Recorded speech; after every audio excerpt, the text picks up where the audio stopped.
That's strange. Is it a different Ravina? I don't know. You don't have any other Haggayis or change the name or something? Neither Ravina. Okay. Yeah. Okay. Why is it strange? Because Ravina was the Ravina. Well, it's late, and he's a Babylonian. Neither Ravina. In the West, there it's short. It's in the name. No, it doesn't seem. Sometimes it's like Rabbi Bina or something, and it's someone else or something. Okay. They said, what did they say? The reason why you're not allowed to take off the skin in this way is because it looks like you're doing work with a sacrifice. And really, everyone agrees to this.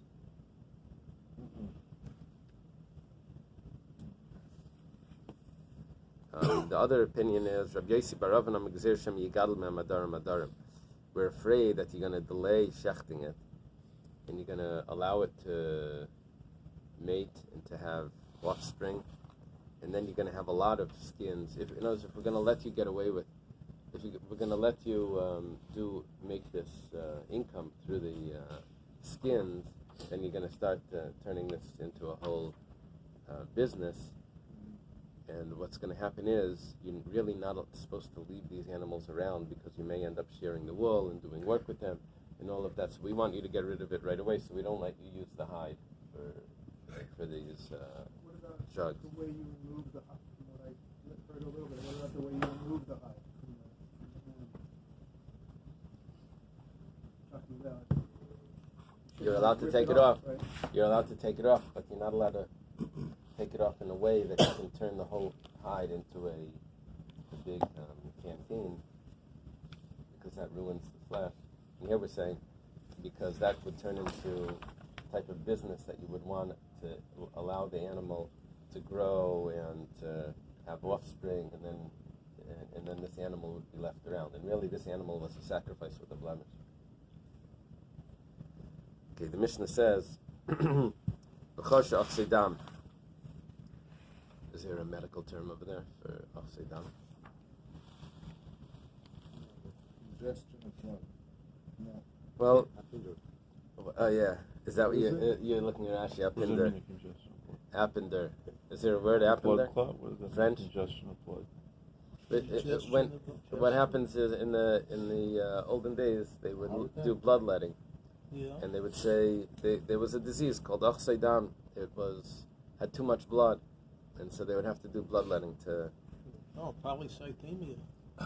But they used to do bloodletting for people who had... they didn't have LASIK, so heart failure, too much fluid.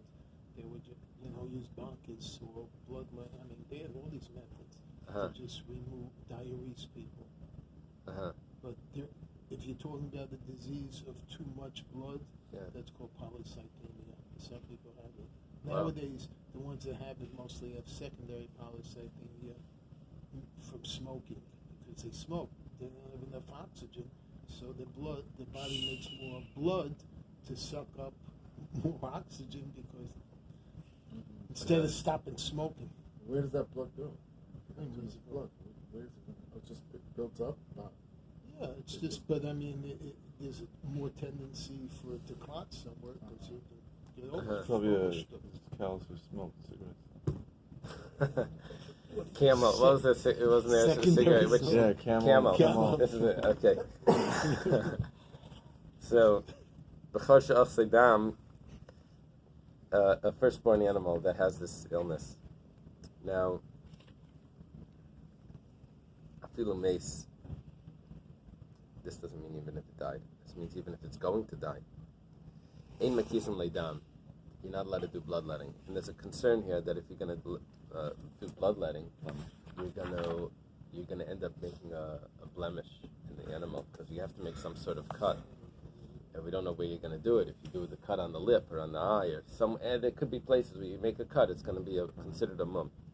Give Rabbi Yehuda. Rabbi Yehuda says, you can't touch this. You just leave it.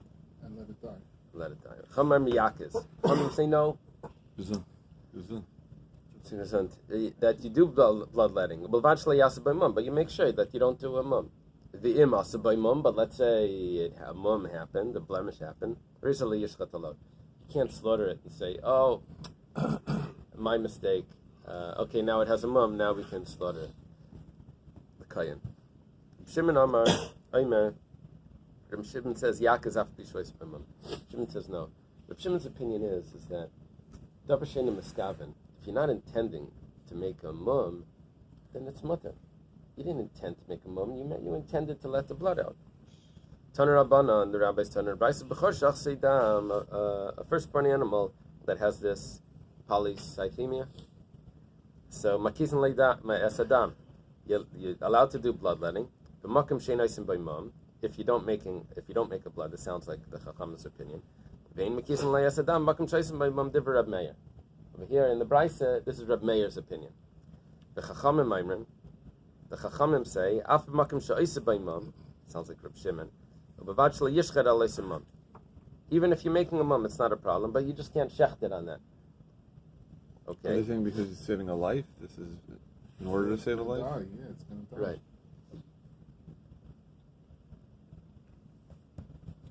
And you're saving, it's a sacrifice, right. At this point. Reb Shimon Aimer, af nishchad alei simam. Reb Shimon himself says that you can even slaughter it on that mum. You say, "Oh, look at that. What do you know? It has a mum. You just made it on purpose." And you can still slaughter it. Rabbi Yehuda Aimer, afilu mei sein makizan le'esadam. Rabbi Yehuda says no. Even if it's going to die, you can't slaughter it. So masni le Rabbi Lazar lebrei, varmi le Reb Chia, it's supposed to be Reb Chia barabba lebrei, k'machlekas kan, kach machlekas b'chava shel truma. That the opinions that we have here is the same opinions that we have by truma. Now, I don't know if we're going to be able to get into this, but let's read it in just the Bais, and then the comparisons we're going to have to wait for tomorrow. But we had several opinions here. We have Reb Meir, the Chachamim, Reb Shimon, and Reb Yehuda, 4 opinions. So by Truma, I have a case like this. The Tanan, it was taught in the Mishnah of Truma, Chavish shel Truma shenoil be'safek Tuma. If there's a doubt if this barrel of Truma became Tameh. Now, I'm not supposed to make it Tameh, because I'm not supposed to be Metameh. So, but however, there's one thing that I can do with it, with Truma, that is actually Tameh, is I can pour it, and I can use let's say it's wine, I can use it to give an aroma. I can't eat it, I can use it to give an aroma. But if it's not Tameh, then that's considered wasting. And you're not allowed to do that. If it is Tameh, then I am allowed to do it. In this instance, it's a suffix, so I can't do anything with it.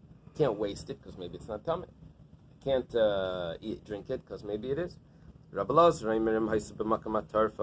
it's in an open place, put it away in a hidden place. If it was open, cover it. Rabbi Yeshua says, Yeshua says the opposite. If it's in a hidden place, you open it up. If it was covered, you open it up. And the logic is because maybe you'll be able to, it will become tamei, at least you'll be able to. Rabbi Gamliel says you don't do anything to it. Okay, let's stop right there. Tomorrow we have to show the different opinions, how they combine. Do it too much, man. What do you do with it?